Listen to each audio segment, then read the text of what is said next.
coração. Nem minha alma desejava a eterna salvação. Oh, porque Jesus me ama, eu não posso te explicar. Mas a ti também te chama, pois deseja te salvar. Já cansado do pecado, fui aos pés do Salvador, e ali caiu o fardo de tristezas e de dor.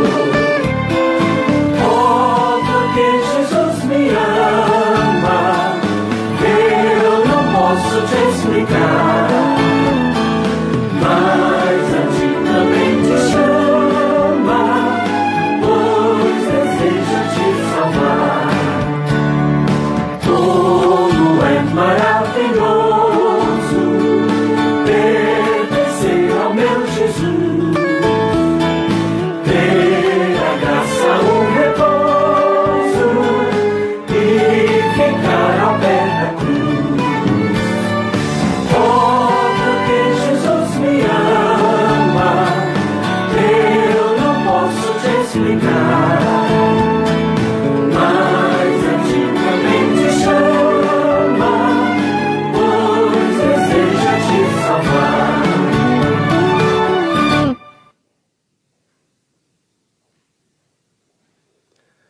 Graças a Deus, a paz do Senhor Jesus, meus irmãos.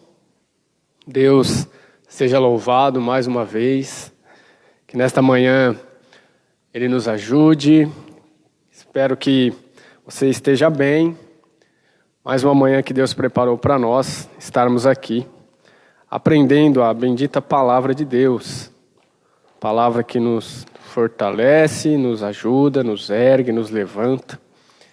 Que nesta manhã nós possamos juntos aprender mais uma lição. Graças a Deus pela tua vida, por você estar aí junto conosco. Que seja mais uma aula edificante para meus irmãos. Nesta manhã nós vamos fazer uma oração. Espero que você juntamente comigo ore, agradecendo a Deus por este dia e que, como nos diz a lição, que o Espírito Santo venha nos iluminar para compreendermos as Santas Escrituras. Amém? Vamos orar? Senhor nosso Deus e nosso Pai, quero ser grato a Ti por esta manhã, porque até aqui o Senhor tem nos ajudado. Que o Teu braço e a Tua mão, Senhor Deus, possa alcançar a vida dos meus irmãos, de cada um, Senhor, que está na sua casa, no seu lar, participando, Senhor, de mais uma aula da Escola Bíblica Dominical. Que o Senhor conceda graça, nos dê um bom dia e que nesta manhã, Senhor, o Senhor possa nos abençoar, dando-nos um entendimento da Tua bendita palavra. Que assim seja, Senhor, em nome de Jesus Cristo. Amém. Amém. Graças a Deus. Meus irmãos, eu estou feliz nesta manhã por poder estar aqui mais uma vez, para estar participando e juntos estarmos aprendendo mais uma aula da Escola Bíblica Dominical. Fique conosco até o fim, que nós possamos aprender com o Espírito Santo de Deus nesta manhã. Estamos na lição de número 4, a qual o tema é a iluminação espiritual do crente. Nós vemos que no decorrer dessas lições, conforme eu meditei nessa lição, ela vai se encaixando uma na outra. Tanto na lição 1, 2 e 3 e a 4, cada uma tem a sua parte no tema. E isso é bom, porque a lição ela vem seguindo a ideia do tema principal da revista, né? Que é a igreja eleita. O que essa igreja eleita precisa? O que é necessário que essa igreja eleita necessita? Então, ela vem se encaixando perfeitamente. Nós estamos então na lição 4, que você acompanha aí na sua casa, o texto áureo e a verdade prática. Nós temos no texto áureo: para que o Deus de nosso Senhor Jesus Cristo, o Pai da glória, vos dê em seu conhecimento o espírito de sabedoria e de revelação. Está no livro de Efésios, capítulo 1, verso 17. E a verdade prática, ela diz: a vocação do crente inclui a herança de preciosas riquezas conferidas aos eleitos pela grandeza do poder de Deus. Então nós temos o texto áureo, a verdade prática. A leitura bíblica em classe eu não vou estar fazendo para nós ganharmos tempo, mas está no livro de Efésios, a carta, a epístola aos Efésios, do capítulo 1, do verso 15 ao verso 23. Então nós temos esse tema, a iluminação espiritual do crente. É sobre isso que a lição, e é sobre isso que eu estarei falando nesta manhã, sobre a necessidade dessa iluminação. No decorrer dessa lição nós vamos ver como é importante nós, como cristãos, termos esta iluminação espiritual, vinda do Deus Espírito Santo, como isso é necessário e como Paulo queria que a igreja, que os cristãos de Éfeso tivesse essa iluminação. Então nós temos no texto áureo, em Efésios 1,17, que porque o Deus de nosso Senhor Jesus Cristo, o Pai da glória, vos dê em seu conhecimento o espírito de sabedoria e de revelação. Esse espírito de sabedoria e de revelação faz parte do grande grupo de necessidades para a vida dos cristãos. Por quê? Porque esse espírito de sabedoria e de revelação, ele nos faz compreender os elevadíssimos propósitos de Deus. E é por isso que nós, cristãos, não podemos negligenciar o conhecimento e a revelação da palavra de Deus. Nós, cristãos, não podemos negligenciar o conhecimento das Escrituras, da bendita palavra de Deus. Não pode ser negligenciado, porque esse espírito de sabedoria e de revelação está aí para nos ajudar a compreender e a entender as Escrituras. Então, isso não pode ser negligenciado nem por mim e nem por você. O conhecimento das Escrituras, ele tem que ser buscado como um ouro escondido. Tem que ser buscado com todas as nossas forças. Buscar entender. E através fazendo a nossa parte, buscando para entender e compreender a bendita palavra de Deus, o Espírito Santo irá nos ajudar, através do espírito de sabedoria e de revelação por parte do Espírito Santo. Então, nós já vemos uma grande necessidade de buscar o conhecimento da palavra de Deus. E nós vamos falar um pouco mais sobre esse assunto. Entrando na introdução, para nós caminharmos aí no decorrer de toda esta lição, nós temos na introdução, ainda no primeiro capítulo, o apóstolo Paulo inicia uma longa sentença, assim dividida. Ou seja, sentença. Nesse caso de sentença, o escritor quer dizer questão. Então nós poderemos ver, no primeiro capítulo, o apóstolo Paulo inicia uma longa questão, assim dividida. Ação de graças. Olha só, ação de graça. Está assim dividida. A ação de graça feita por Paulo é devido à menção que ele faz da fé exercida pelos cristãos de Éfeso.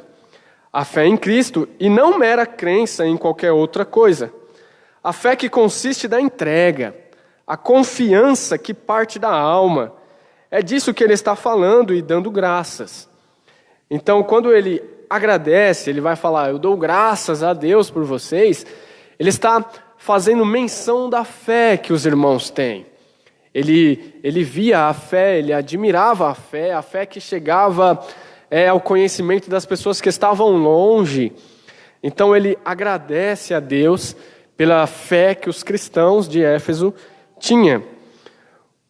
Também é dividida como oração intercessória ou intercessora.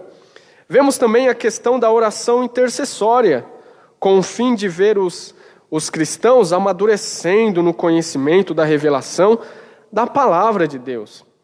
Esse é um papel importantíssimo, devendo ser seguido por cristão de todo o mundo. A intercessão, ela deve ser seguida como um exemplo para todos os cristãos do mundo inteiro. Porque a oração intercessória, no sentido aqui do livro de Efésios, e esse é um papel que todos nós, como cristãos, nós temos que ter. Interceder para que todos nós venhamos entender. Essa era a oração de Paulo.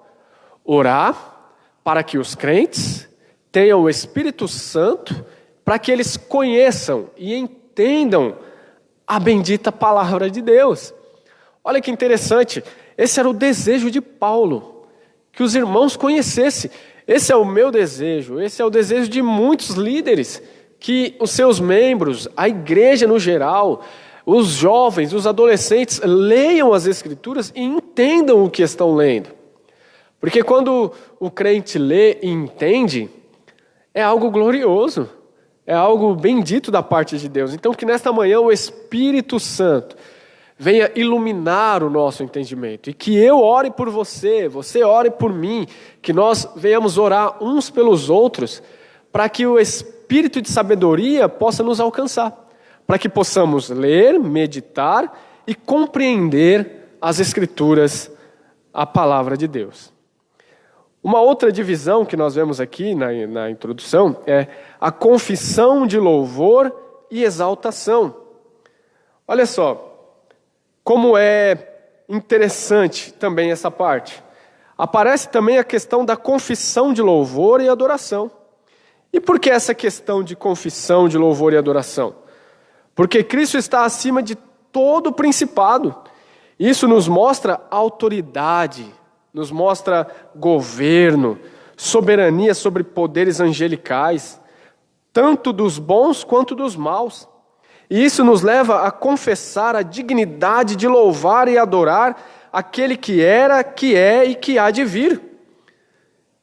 Quando a gente olha para Cristo e a gente vê a honra, a elevação, a exaltação em que Ele se encontra, isso nos leva a adorar a Deus, a confessar que de fato nós adoramos um Deus glorioso.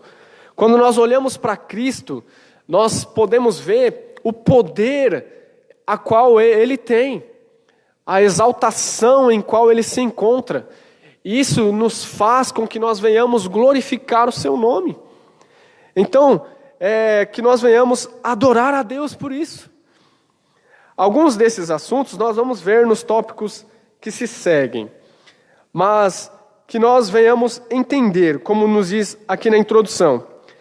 Nessa questão, ou nessa sentença, somos exortados a louvar ao Senhor pela nossa eleição, buscar a iluminação do Espírito para compreender a dimensão de nossa chamada e herança divina, bem como entender a grandeza do poder de nosso Deus.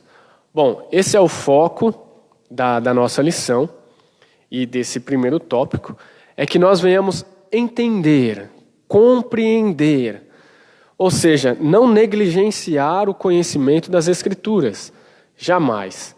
Nós devemos meditar na palavra de Deus, entregar um tempo da nossa vida para podermos compreender, entender a palavra de Deus. Esse é o foco da nossa lição. Entrando então na lição. Tópico 1.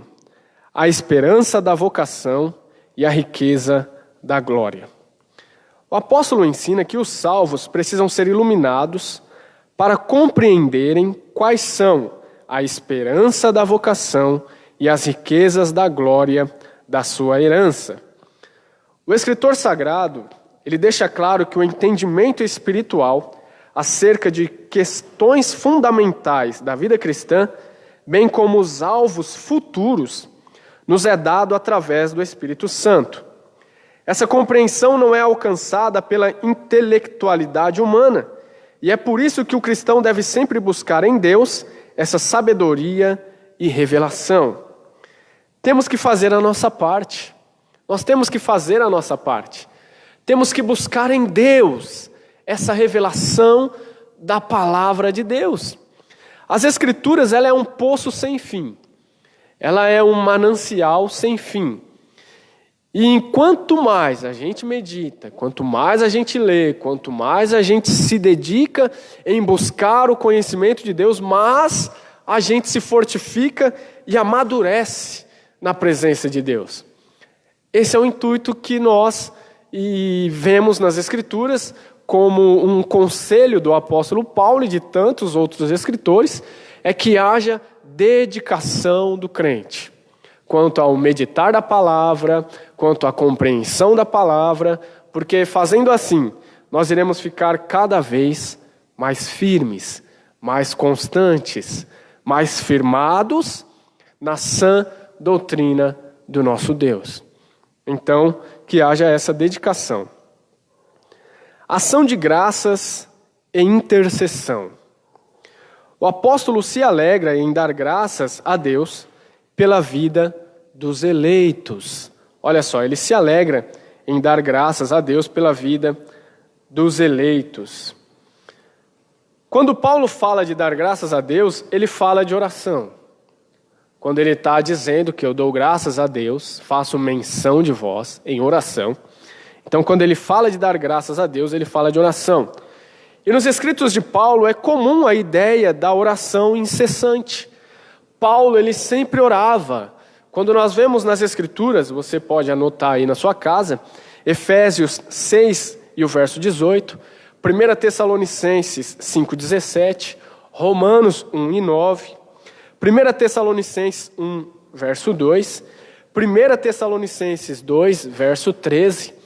Nós vemos o ministério de Paulo sempre fazendo menção da oração incessante. Ele sempre orava. Paulo, ele sempre era um homem de oração. E ele dava graças quando ele orava, ele agradecia a Deus pela vida dos irmãos, ele agradecia a Deus pela fé dos irmãos, ele pedia para que o Espírito Santo iluminasse a mente dos cristãos, dos irmãos da igreja de Éfeso e de todas as igrejas. Essa era a oração incessante de Paulo. Que essa venha a ser a minha oração. Que essa venha a ser a sua oração. Que Deus nos ilumine. Que Deus conceda a nós o conhecimento, a iluminação da revelação de sua palavra. Esse era o desejo de Paulo. Paulo tinha um ministério de uma oração incessante. Que nós venhamos também ter uma vida de oração também. E a oração, ela pode ser feita em todos os lugares. Não existe lugar específico para orar. Obviamente, quando nós vemos no livro de Mateus, Deus, o Senhor Jesus falando para que nós venhamos entrar no nosso quarto, fechar os nossos olhos e orar, é um lugar ali de intimidade, de silêncio para falar com Deus. Mas a oração está contigo, ela pode ser incessante, pode ser feita em todos os lugares. Então que neste caso, nesta manhã, o nosso tema, que é a iluminação espiritual e o espírito de sabedoria e de revelação possa estar em nós. Então que a nossa oração possa ser essa, que o Espírito Santo nos ilumine, que o nosso entendimento possa ser aberto, para que o compreender, a compreensão da palavra de Deus possa adentrar em nós, e nós venhamos entender o que estamos lendo. Porque nós conhecemos um leitor sério, quando ele dedica tempo para meditar na palavra de Deus. Quando ele usa 1 hora, 2 horas, 3 horas, para meditar, compreender, usando todos os recursos possíveis para a meditação da palavra de Deus, esse é um leitor sério. Quando ele se dedica para aprender, porque a Bíblia é o livro de Deus. A Bíblia é a bússola única.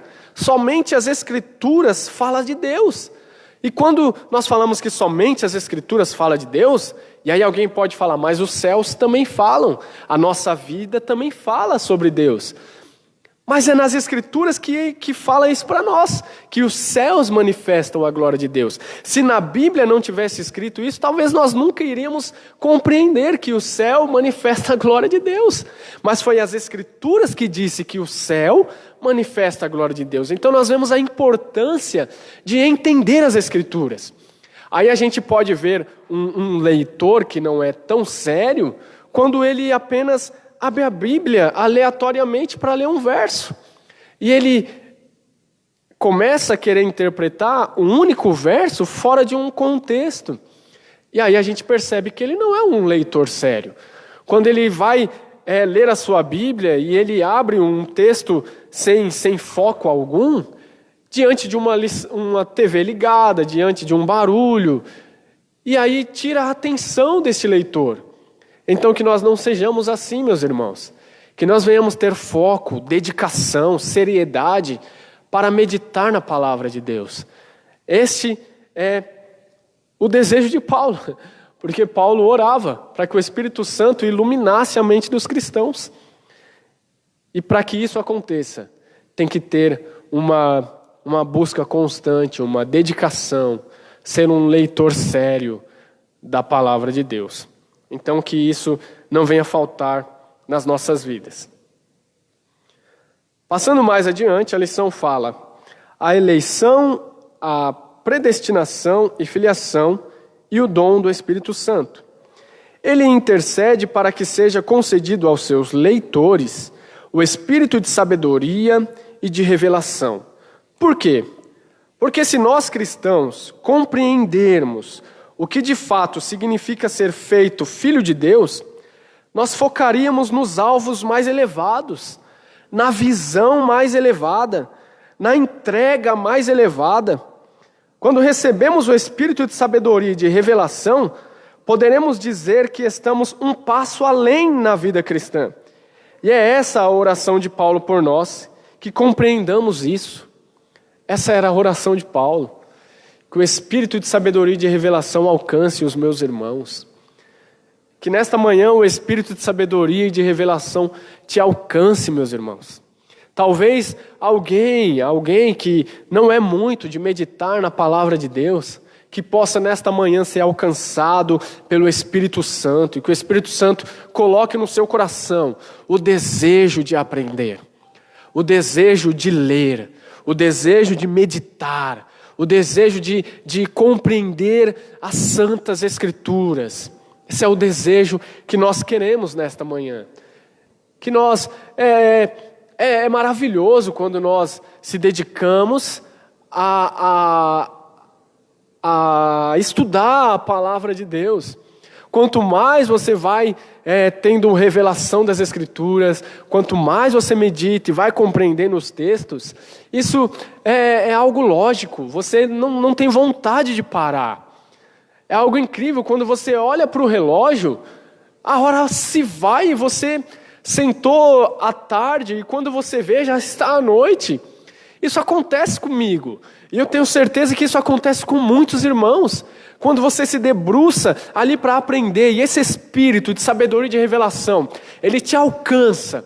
E você vai meditando, vai compreendendo, vai entendendo, você não vê a hora passar. Meus irmãos, isso eu digo com toda certeza, isso acontece. Isso acontece. Mas tem que ter a dedicação. Você tem que querer buscar isso para a sua vida. E se você fizer isso, eu tenho certeza que vai ser algo abençoador para a sua vida. A sua vida espiritual ela vai crescer sobremaneira. Ainda nesse ponto 1 do primeiro tópico diz: quão impossível é alguém perceber a glória dessas boas novas sem ser ensinado por Deus. Aqui vemos o contraste da pessoa iluminada com revelação, com relação à pessoa não iluminada. Então nós vemos esse contraste da pessoa que é iluminada e da pessoa que não é iluminada. Poderíamos dizer assim, que o iluminado, ele vê com binóculos, mas o não iluminado, ele também vê com binóculos. Porém, o binóculos do lado contrário, e ainda mais, com os olhos fechados. Então essa é a grande diferença. Daquele que é iluminado, ele consegue enxergar coisas maravilhosas nas Escrituras. Mas aquele que não é iluminado, ele já vê algo distante, algo que ele acaba dizendo que é algo que está fora do alcance, sendo que está ali nas Escrituras, no livro, nas mãos dele, ao alcance dele. mas ele não consegue compreender, ele não consegue entender. Quando você dá as Escrituras, quando você entrega um folheto para uma pessoa que não é cristã, que não é iluminada, o que acontece? Muitos jogam fora, não lê, esquecem numa gaveta, esquecem dentro do carro, e assim por diante, porque ela não é iluminada.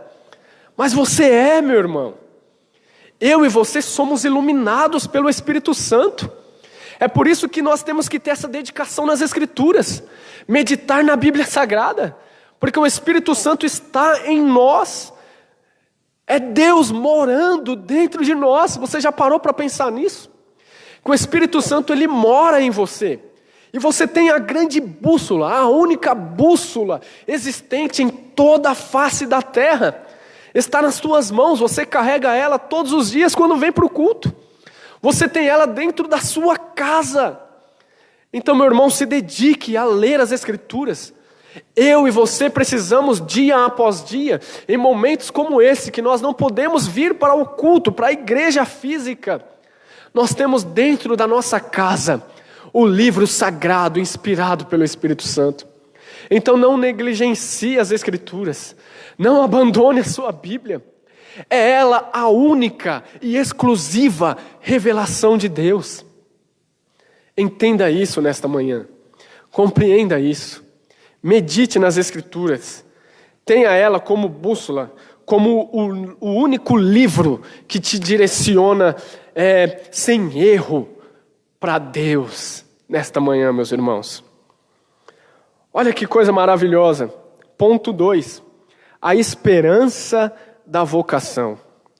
Em sua petição a Deus, Paulo intercede para que o Espírito Santo ilumine os crentes, a fim de saberem qual seja a esperança da sua vocação.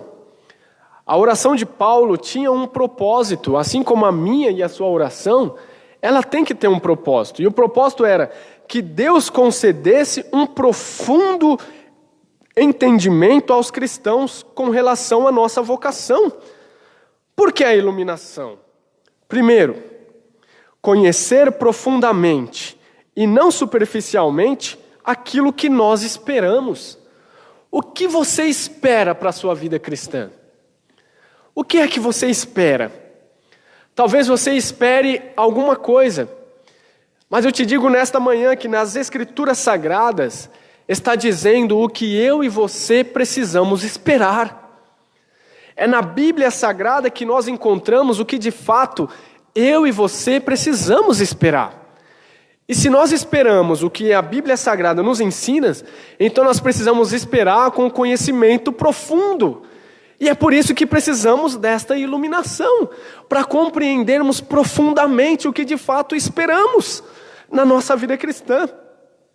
Segundo, conhecer profundamente a esperança da salvação completa em Deus, por ser a esperança que o próprio Deus inspira. Nós precisamos entender profundamente a salvação que Deus nos deu. Precisamos compreender profundamente, e para isso precisamos da iluminação, do espírito de sabedoria e de revelação. E terceiro, conhecer a vocação que leva nossos olhos a se voltarem para Jesus e para a salvação que vem dele. Precisamos conhecer profundamente. E é somente através do espírito de sabedoria e de revelação é que vai fazer com que os nossos olhos se voltem para Jesus, o autor e consumador da nossa fé, o conhecimento das Escrituras. É somente através da iluminação do Espírito Santo. É por isso que Paulo orava, é por isso que eu preciso orar, é por isso que você precisa orar, para que o espírito de sabedoria venha sobre nós, para que esta revelação nos alcance. A mente imatura fica presa apenas a movimentos, meus irmãos. Aquele que tem uma mente ainda pequena, aquele que ainda está no leite materno espiritual, ele ainda se prende, ele ainda foca somente em movimentos. E isso o crente maturo não pode ter. Ele não pode ser levado somente por movimentos, porque movimentos, muitas vezes, pode acontecer um movimento estranho e acabar com a sua fé. Mas quando eu e você temos uma mente madura, nós iremos focar nas grandezas da palavra de Deus. Quando nós temos uma mente madura, quando nós não estamos ainda no leite espiritual, quando nós já estamos um passo além na vida cristã, quando nós já temos o espírito de sabedoria e de revelação em nós, nós focamos nas grandezas da palavra de Deus. Quando nós vemos as grandezas da palavra de Deus e focamos nela, meus irmãos, não tem movimento estranho, não tem profetada estranha, não tem nada que vai tirar o nosso foco de seguir para o alvo, de seguir em rumo às moradas eternas. É isso que nós vemos nas Escrituras Sagradas. É por isso que Paulo orava, pois ele sabia que só o Espírito Santo seria capaz de realizar esse avanço espiritual em nós. Somente o Espírito Santo é capaz, meus irmãos, de nos fazer avançar espiritualmente. Avançar a passos largos, a passos de gigante, rumo ao alvo central, que é a nossa morada eterna. E tudo isso nós encontramos onde? Onde nós encontramos esse avanço espiritual? Onde nós podemos alcançar as grandezas da palavra de Deus? Na Bíblia. Somente no livro, somente as Escrituras nos direciona para o alvo verdadeiro, o alvo que é o nosso Deus. Então, que o espírito de sabedoria e revelação esteja em nós nesta manhã, meus irmãos, e não somente nesta manhã, mas em toda a nossa caminhada cristã, que nós possamos estar firmados nesse conhecimento, porque assim nós iremos avançar a passos de gigante, para a glória de Deus. Ponto 2, a esperança da vocação. Nós continuando ainda aqui mais para frente, podemos dizer que tal esperança divide-se em pelo menos 3 aspectos. A. Deus chamou pessoas no passado, ou seja, uma chamada em que Ele teve a iniciativa por meio da eleição em Cristo, a qual nós fazemos parte. Bom, com relação a essa vocação e eleição, o nosso irmão, o presbítero Rodrigo, ele falou na lição passada acerca desse assunto de eleição, de chamada. Então que você possa ver o vídeo passado, o vídeo da aula passada, de domingo passado, para que você possa se reiterar novamente desse assunto sobre a eleição, a visão pentecostal, a teologia pentecostal fala sobre esse assunto. Então nós não vamos mais falar sobre isso. Mas ainda continuando, o ponto B. A chamada abrange serviço e santificação no presente, conforme diz Filipenses 3,14. Isto é, achar-se irrepreensível, viver em comunhão e andar de modo digno. O ponto B. Já este aspecto B, nós vemos que nessa vocação nos é colocada uma obrigação imensa. E que obrigação é essa? Que é expor a multiforme sabedoria de Deus, conforme Filipenses 3 e o verso 10. E como fazer isso? Amadurecendo e sendo iluminados. Como eu, Tiago Amorim, pode expor a multiforme sabedoria de Deus, conforme diz Filipenses capítulo 3 e verso 10. Como eu posso expor essa multiforme sabedoria? Sendo iluminado. Somente amadurecendo na fé cristã é que eu poderei alcançar este patamar de expor a multiforme sabedoria de Deus. E você também. Somente se você for iluminado pelo Espírito Santo e receber o Espírito de sabedoria e de revelação, somente assim nós iremos alcançar este patamar de expor a multiforme sabedoria de Deus. Então, que nós possamos, nesta manhã, terminamos aqui mais um ponto do tópico primeiro. Orarmos para que venhamos ter esta revelação que nós venhamos meditar nas Escrituras e alcançar a inspiração, a revelação da palavra de Deus. O ponto 3 do primeiro tópico: as riquezas da glória da sua herança. A expressão sua herança enfatiza o que Deus deu aos seus eleitos. Olha que coisa interessante.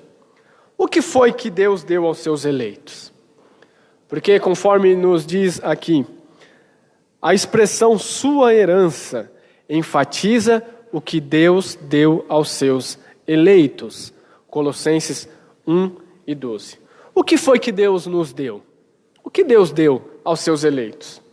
Primeiro, a qualificação.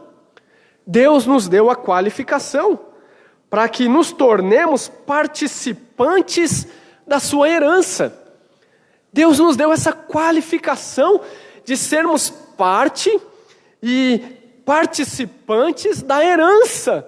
Olha que coisa maravilhosa! Deus nos qualificou, meus irmãos. Deus nos qualificou para alcançarmos a herança. Que coisa gloriosa! Nós não estávamos qualificados. Conforme nos diz Efésios capítulo 2 e o verso 1, nos mostra que nós estávamos mortos em delitos e em pecados. Não estávamos qualificados para sermos participantes da herança de Deus. Não estávamos qualificados. Mas o que Deus deu aos seus eleitos? A qualificação.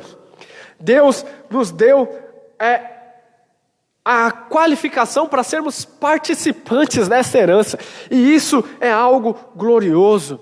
E segundo, o que Ele nos deu? Ele dividiu a herança conosco. Cada cristão tem uma participação ímpar. Olha o que diz Apocalipse 2 e o verso 17. Ao que vencer, darei de comer do maná escondido, e dar-lhe-ei uma pedra branca, e na pedra um novo nome, escrito, o qual, com um novo nome escrito, o qual ninguém conhece, senão aquele que o recebe. Olha que algo glorioso, é algo particular. Deus dividiu a herança conosco em particular. Cada um vai ter algo particular diante de Deus. Meus irmãos, que coisa gloriosa.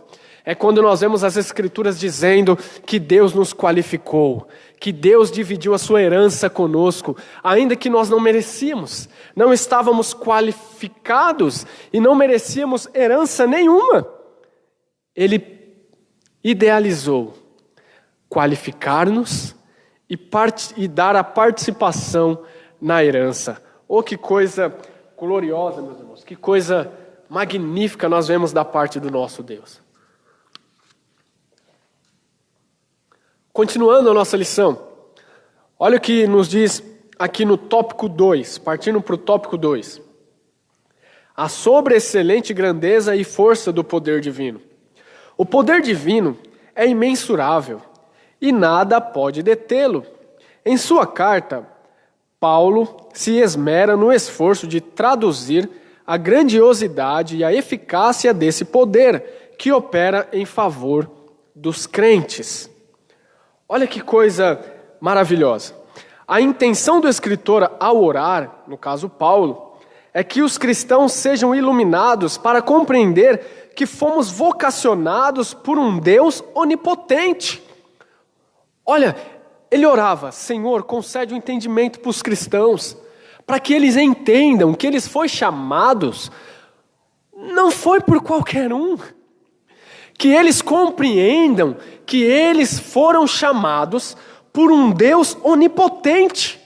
Ou seja, fomos vocacionados por um Deus todo-poderoso.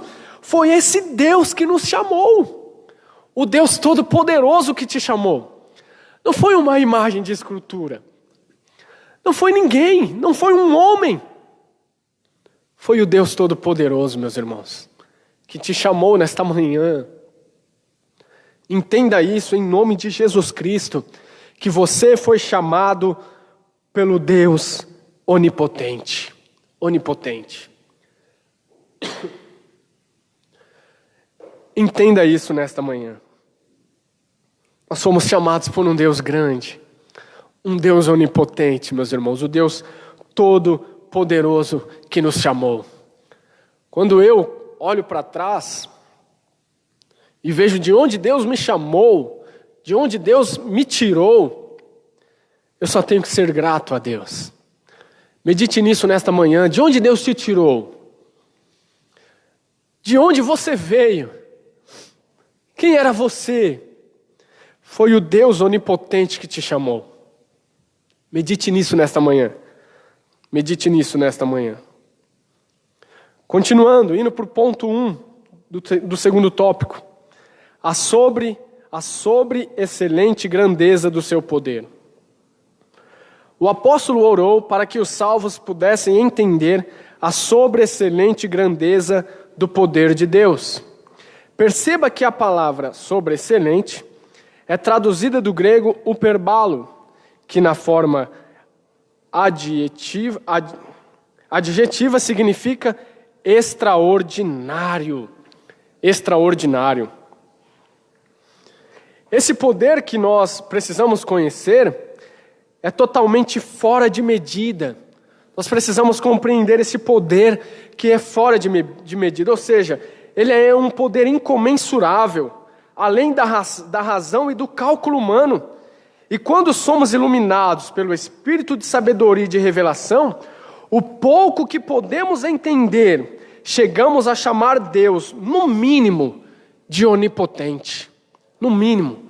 Quando o Espírito de sabedoria e de revelação vem sobre nós, no mínimo, nós chamamos Deus de onipotente. No mínimo, Deus é para nós onipotente. Quando compreendemos um pouco, através desta revelação do Espírito de sabedoria e de revelação, no mínimo chamamos Deus de onipotente. Já a expressão seguinte, megetos, significa grandeza, objetiva enaltecer a magnitude do poder de Deus, que a tudo sobrepuja. Que a tudo sobrepuja. Mesma coisa se diz com relação à grandeza do poder de Deus. É uma grandeza com a habilidade de fazer qualquer coisa, com ordem e qualidade. Esse poder, essa grandeza do poder de Deus, ela faz as coisas em ordem. Ela faz as coisas com qualidade. Quando olhamos para o próprio corpo humano, nós vemos isso, que foi o poder de Deus que tudo criou. Tudo com ordem, com qualidade. Como essa sobreexcelente grandeza do nosso Deus opera, de uma forma magnífica e gloriosa. E quando lemos nas Escrituras, nós compreendemos isso, porque tudo isso está registrado onde?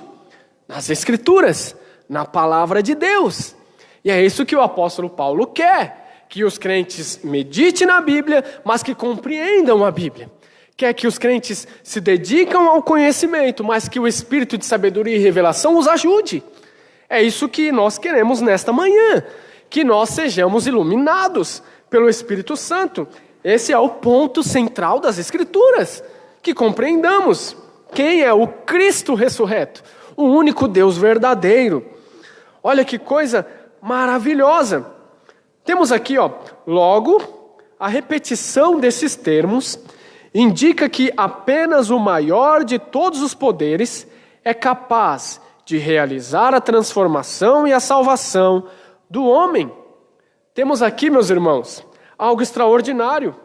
Vemos aqui também a força do pecado, pois somente o onipotente, com sua grandeza, é capaz de transformar um homem mergulhado e morto no pecado. Sem este poder e sem essa grandeza de Deus, o homem é nada mais, nada menos que o próprio homem caído.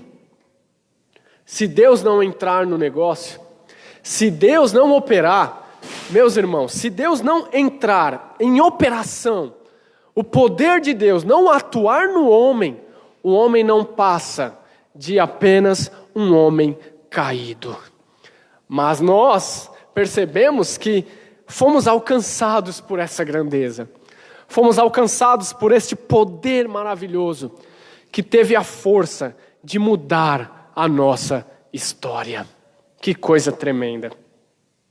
Veja o poder do pecado. Que se não for a mão de Deus, percebam o poder do pecado, que se não for a ação, a atuação do Espírito Santo, então, meus irmãos, nós não conseguimos vencê-lo. E não há nada nesse mundo capaz de vencer o pecado, se não for a atuação do Espírito Santo para transformar este homem caído. E é isso que as Escrituras nos apontam. Meditemos nisso, compreendamos isso. Que o pecado não é brincadeira. Que o pecado não é brincadeira. Nós temos então mais adiante, quando nós entra aqui no ponto 2 do segundo tópico, a força do poder divino. Quando nós temos aqui a força do poder divino, nós encontramos o seguinte: temos nesse ponto 2 do segundo tópico 3 exemplos que demonstram o imenso poder de Deus. Primeiro exemplo, ressurreição de Cristo. Segundo exemplo, a ascensão de Cristo. Esses são exemplos do poder de Deus. Terceiro exemplo, a exaltação de Cristo sobre todo domínio, conforme diz Efésios 1, do 21 ao 22. Esses exemplos são os assuntos do terceiro tópico. Mas olha que coisa gloriosa. Quando olhamos para esses exemplos, vemos que é por isso que nas Escrituras Deus é chamado de Todo-Poderoso. Quando nós vemos para esses exemplos, esses 3 exemplos, mas quando vemos nas Escrituras que há vários exemplos, mas quando olhamos para esses 3, ressurreição, ascensão e exaltação de Cristo, nós vemos que é por isso que a Bíblia chama Deus de Todo-Poderoso, de Onipotente. Por quê? Porque o mundo foi feito mediante o poder de Deus. Esse é um outro exemplo do poder de Deus. O mundo foi criado por Deus. Deus tem o poder de vida e de morte. Salmos 49, verso 15. E Salmos 79, verso 11. O poder de Deus pode tudo. O poder de Deus pode tudo. Mateus 19, 26. Aos homens é isso impossível, mas a Deus tudo é possível. O poder de Deus pode tudo. Olhando para esses exemplos e para outros exemplos contidos nas Escrituras Sagradas, nós olhamos e vemos e cremos que Deus é todo poderoso. E é por isso que nós o chamamos de onipotente. E é por isso que as Escrituras chamam Deus de todo-poderoso. E isso eu vejo como algo maravilhoso. Cristo, nosso exemplo de exaltação. Entrando no último tópico. Nesse ponto, veremos 3 aspectos da exaltação de Cristo, que atestam a grandiosidade do poder de Deus, disponível também aos crentes. Ponto 1. Cristo, as primícias dos que dormem. Paulo enfatiza que o poder de Deus se manifestou em Cristo, ressuscitando-o dos mortos. O poder de Deus manifestou em Cristo, em outras traduções operou em Cristo, que no original é atuou. Ou seja, o que atuou em Cristo? O poder de Deus. O poder de Deus atuou em Cristo.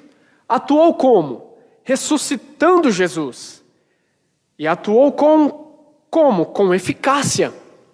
Ele atuou na ressurreição de Cristo. E atuou com eficácia. Então, quando vemos e cremos na ressurreição de Jesus, nós estamos sendo testemunhas da atuação e da eficácia do poder de Deus. Quando nós cremos nisso, nós estamos sendo testemunhas desse poder que atuou com eficácia em Cristo. E nós precisamos crer que o poder de Deus também está em nosso favor. Este mesmo poder que atuou com poder e com eficácia está ao nosso favor, meus irmãos. Meditemos nisso, compreendamos isso. Olha o que diz mais adiante. Assim sendo, a ressurreição de Jesus é a garantia de que seremos ressuscitados. Seremos ressuscitados, como diz em 1 Tessalonicenses 4,14. Em 1 Tessalonicenses 4,14, temos a garantia de que podemos esperar para nós mesmos o mesmo destino que Jesus, ainda que não venhamos estar mais vivos nessa terra. E isso se deve ao mesmo poder que atuou com eficácia na ressurreição de Jesus. A ressurreição de Jesus foi a nossa própria ressurreição. Efésios 2:6. E nos ressuscitou juntamente com Ele, e nos fez assentar nos lugares celestiais em Cristo Jesus. O mesmo poder que tornou tudo isso verdadeiro, agora opera em nós, produzindo os mesmos resultados, meus irmãos. O mesmo resultado que operou em Jesus Cristo agora opera em nós. Podemos acreditar nisso, podemos esperar nisso, porque este mesmo poder vai produzir o mesmo resultado. O mesmo resultado. Cristo se levantou da sepultura, ressuscitou através do poder de Deus. E nós, ainda que não venhamos estar mais vivos nessa terra, podemos ter a plena certeza, iremos se levantar da tumba fria, meus irmãos. Iremos ressuscitar para a glória de Deus. Iremos ressuscitar. Que coisa maravilhosa. Venhamos entender isso, crer nisso, para a glória do nosso Deus. O grau de exaltação, Cristo elevado à direita de Deus. O ponto 2. Cristo elevado à direita de Deus. Ainda, voltando um pouco. Cristo, as primícias dos que dormem. Assim sendo, lá embaixo, a ressurreição de Jesus é a garantia de que seremos ressuscitados. Precisamos acreditar nisso, que seremos ressuscitados para a glória de Deus. Ponto 2. Cristo elevado à direita de Deus. Quando nós vemos ali no meio da escrita, o grau de exaltação para uma posição de honra e autoridade indica o completo triunfo de Cristo sobre o pecado e as forças do mal. Filipenses 2, do 9 ao 11, e também Colossenses 2,15. Deus é o manancial de vida. E o mais incrível é perceber que esse Deus nos concedeu o mais elevado destino possível, que é a vida eterna. O Senhor, que é fonte da vida, Ele concedeu esse elevado destino para nós, que é a vida eterna. Existe uma barreira que impede essa vida eterna, que é o pecado e a degradação, que não nos permite ficar de pé diante de Deus. Mas a graça e a redenção de sangue têm provido o meio necessário para que o encontro entre Deus e nós aconteça. Você já pensou nisso hoje? Que a graça e a redenção por sangue nos garante, nos dá a garantia, e Ele é o meio necessário para que nós venhamos se encontrar com Deus. Um dia nós iremos se encontrar com Deus. E é a graça e a redenção de sangue, foi a morte na cruz, que nos garante esse encontro. É somente o sangue de Jesus que nos garante esse encontro. Partindo e indo para o final, Cristo exaltado sobremaneira. Olha que coisa maravilhosa. Esse ponto ele vai nos falar que Cristo foi exaltado sobremaneira. A exaltação de Cristo sobre todo principado e potestade significa que nenhum poder pode prevalecer contra a igreja do Senhor, visto que Ele é a cabeça da igreja, e Ele está sobre todo poder, majestade, todo principado e potestade. E se Ele está sobre todo principado e potestade e é o cabeça da igreja, então nenhum mal pode prevalecer contra a igreja de Deus. Então, meus irmãos, o verso de Efésios 1, do 21 ao 22, é a garantia de que estamos sob o cuidado de um Deus todo-poderoso, cujo nome é superior a tudo quanto há neste mundo e a tudo quanto há no mundo vindouro. Portanto, creiamos e o glorificamos como um verdadeiro Senhor. Ele é um verdadeiro Senhor, Ele nos garante que nenhum mal pode sobre a igreja, porque Ele é o cabeça da igreja. E nós, como um organismo vivo, somos o corpo desta igreja. Olha o que nos diz a conclusão. Embevecido ou encantado. Embevecido significa encantado. Encantado com as bênçãos espirituais, Paulo também mantém a adoração contínua ao eterno Deus, atitude que deve ser seguida por todos os salvos. Olha que coisa gloriosa, Paulo se encantava, embevecido, significa encantado.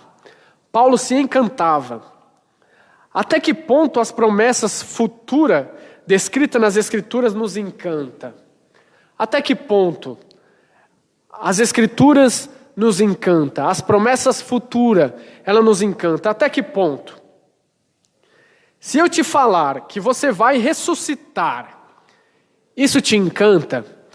Se eu te afirmar, baseado nas Escrituras Sagradas, que você, que está firme nos caminhos de Deus e foi eleito, chamado por Deus, vocacionado por Deus, eu te disser, baseado nessas mesmas Escrituras, que um dia você vai ressuscitar, isso te encanta?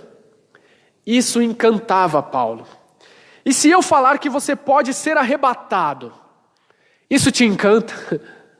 Isso encantava Paulo. E se eu falar que você pode morar na cidade de Deus, isso te encanta? Que você vai ver Deus face a face, isso te encanta? Tudo isso está descrito nas Escrituras. Isso encantava o apóstolo Paulo e deve fazer isso conosco também. É por isso que ao meditar nas Escrituras e termos o espírito de sabedoria e de revelação, nós precisamos ser encantados por aquilo que está escrito na Bíblia Sagrada. Quando nós vemos os livros bíblicos, meus irmãos, isso deve nos encantar. É por isso que devemos buscar conhecer as Escrituras, pois é nela que tudo está escrito. Que Deus nos ilumine, meus irmãos. Como nos diz as Escrituras, para terminar, hoje nós vemos apenas por um espelho, mas então veremos como de fato somos conhecidos. Hoje nós vemos por um espelho. Se nós pegarmos este verso bíblico e trazer para a nossa atualidade e ter em mente, hoje vemos por um espelho, e pegar o nosso espelho contemporâneo, nós não iremos fazer uma análise correta, porque o espelho da época de Paulo era um espelho totalmente diferente do nosso espelho contemporâneo. O nosso espelho contemporâneo nós vemos nitidamente, mas o espelho da época da escrita e da época de Paulo é um espelho totalmente fosco, talvez um metal fosco, que servia mais para fazer reflexos do que se ver propriamente dito. Então, quando Paulo dizia, hoje vemos através de um espelho, ele está falando do espelho da época, um espelho fosco, que via embaçadamente. Essa era a visão, uma visão mínima. Hoje nós vemos, mesmo com o espírito de sabedoria e de revelação, nós temos uma visão mínima do que é a grandeza de Deus. Uma visão mínima, uma visão fosca, o espelho da época de Paulo. Mas um dia nós veremos como de fato somos conhecidos. Muito melhor do que um espelho contemporâneo, a qual nós vemos a nossa face nitidamente. É o espelho de Paulo e não o espelho de hoje. É uma visão mínima. Tudo isso que nós temos quando meditamos na Bíblia, todo conhecimento teológico, por mais profundo que seja, acerca de Deus, é um conhecimento fosco, um conhecimento mínimo, como um espelho da época de Paulo. Então que nós venhamos ser iluminados por Deus, para que no mínimo tenhamos o conhecimento que Paulo descreveu no livro a qual ele escreveu, que nós conhecemos apenas por um espelho. Essa foi a nossa lição de hoje.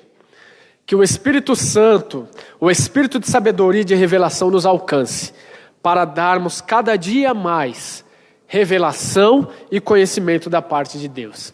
As perguntas, rapidamente para nós terminarmos. Quais são as bênçãos espirituais recebidas que o autor destaca na lição? As bênçãos espirituais recebidas os perdão dos pecados, a adoção de filhos e as bênçãos do porvir. Pergunta 2. Segundo a lição, qual o motivo da oração de Paulo pelos salvos? O motivo era para que os salvos entendessem o poder de Deus. Esse é o objetivo. É o objetivo que todo crente leia e aprenda o que é o poder de Deus. Porque quando nós vemos milagres, nós compreendemos o poder de Deus. Mas para compreender mais ainda, é quando nós vemos na Bíblia que Deus tem poder para realizar milagres. É somente as Escrituras, não tem jeito. Eu creio desta maneira, que é as Escrituras e unicamente as Escrituras que nos direciona para Deus. Muita gente pode dizer, não, mas alguma coisa Deus opera na terra e nos direciona para conhecer Deus. Sim, Deus opera, mas por quê? Porque está escrito na Bíblia que Ele pode fazer isso. É por isso que eu creio, que somente as Escrituras nos direcionam para Deus. Cite os 3 exemplos irrefutáveis que Paulo apresenta acerca da força do poder de Deus. Quais são os exemplos irrefutáveis? Ressurreição, ascensão, elevação ou exaltação de Jesus Cristo. Esses são os 3 exemplos. Quarta pergunta, segundo a lição, como o Novo Testamento descreve a ressurreição de Cristo? Descreve como obra do poder de Deus. Ou seja, a Bíblia descreve que foi obra do poder de Deus. Se alguém ressuscita nos dias atuais, muitas pessoas podem começar a crer em Deus. Mas se ler na Bíblia que Ele pode ressuscitar muito mais gente, então ele vai entender que o poder de Deus vai muito mais além. É as Escrituras que nos direciona para o conhecimento de Deus. E última pergunta, qual o duplo benefício que o triunfo de Cristo traz à igreja? Primeiro sentido ou benefício, Deus fez Cristo o cabeça da igreja. E segundo, Deus designou a igreja para ser a expressão plena de Cristo. Pronto, essas são as cinco perguntas da nossa lição. Meus irmãos, a aula foi um pouco extensa, os assuntos foram muitos, e muita coisa deixou de ser comentada, porque poderemos estudar mais e compreender muito mais. Mas que nesta manhã você seja alcançado por isso, e seja abençoado. Tá bom, meus irmãos? Para não se estender mais, vamos orar para agradecer a Deus por esta manhã. Vamos agradecer ao Senhor.